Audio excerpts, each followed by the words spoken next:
Welcome to Book Talk Thursday with Miss Dyan. Today's book is Get Out of Your Head and Into the Promises of God by Jennie Allen. This book received 4.14 stars from Goodreads. You can choose hope in the midst of chaos.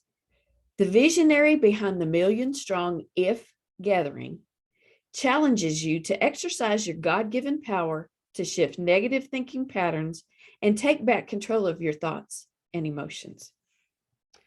Are your thoughts holding you captive? I've never been good enough. Other people have better lives than I do. God can't really love me.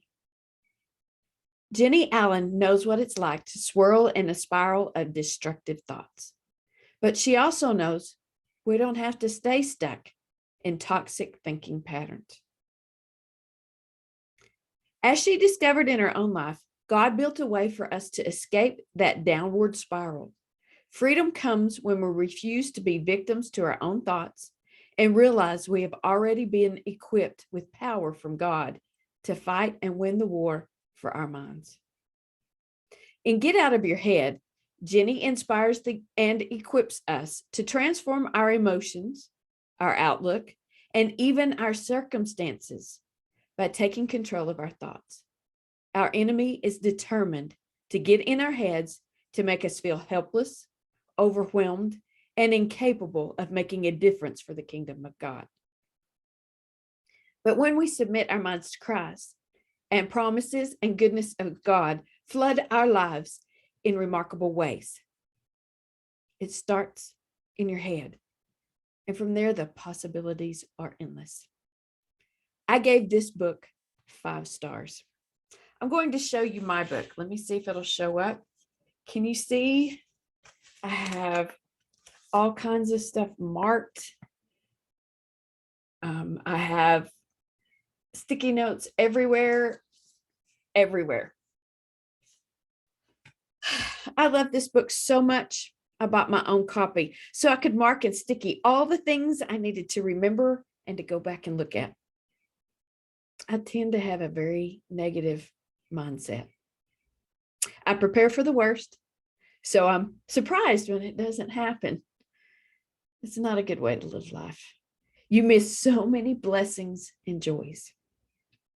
I started reading this book on the library's Libby app and then realized I needed to buy my own copy. Look at the screen and you can see all of the wonderful things that came out of this book.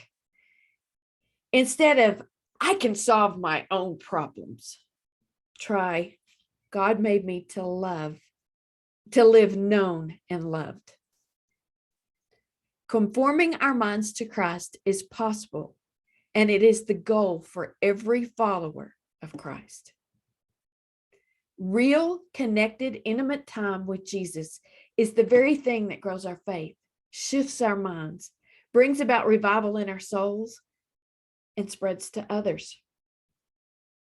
The greatest spiritual battle of our generation is being fought between our ears. We were built to be seen and loved. This is a book you really, really need to read if you have the same problems that I do. And get out of your head and see all the wonderful things that are out there. And don't let the devil steal your joy. Thank you for listening, and I hope to see you again soon.